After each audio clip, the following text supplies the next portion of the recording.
Hello and welcome to another episode in which I'm going to show you another easy example to create a low-poly, high-detailed 3D model. So here I am creating a polygon cube. Here it is. Now let's just assign this cube a name, low-poly. First I'll duplicate it and give it a name, high-poly.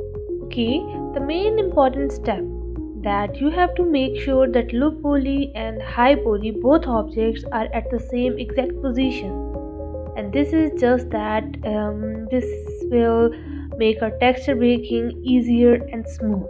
Let's first hide low poly and work on high poly model, and for that I will take a sphere and make some shapes just for understanding.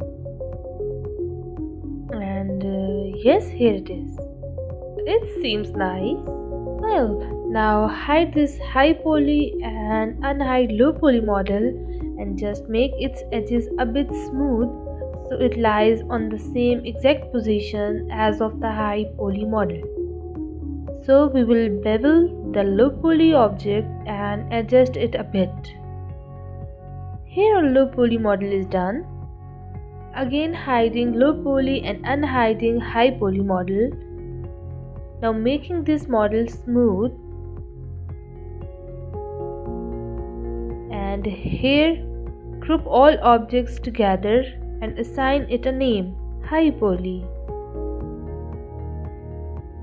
Now I'm gonna delete history by all types, then centering pivot and freezing transformation. And as we know, these all are the basic steps. Now it's time for UV unwrapping. Now select the low poly model and let's just export the selected object and save it. Now again for high poly, select and save it. Now here it's time for texturing. We're going to need to actually get it into our Substance Painter project. So I'm going to go up to File and create a new project here, and we're going to be greeted with this panel. So the first thing we are going to need is click select, and I'm going to navigate to where we have saved the FBX file, and we can go ahead and select it. Just hit OK. We will need to go ahead and actually bake them out first. So I'm going to come up to the texture set setting and going to scroll down here, and you can see the mesh maps option at the bottom, and it's going to bring up this panel here for baking.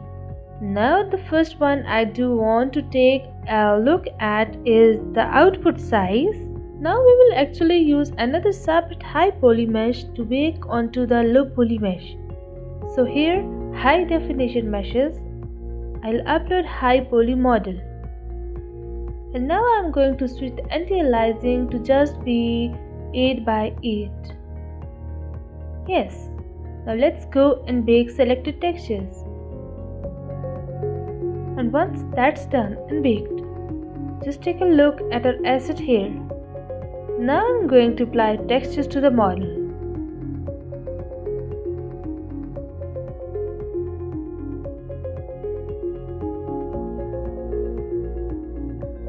Yeah, looking nice.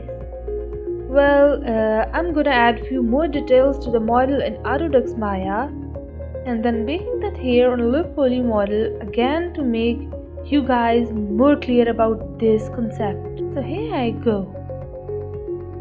Export this again and replace it with the previous one. Now again baking textures, and let's see. Wow, perfect. Let's do some more again. And I'm gonna export and replace it with previous one. Now time for baking. Well, isn't it good? I really hope you have learned a lot. Keep practicing and stay tuned. Thank you for watching.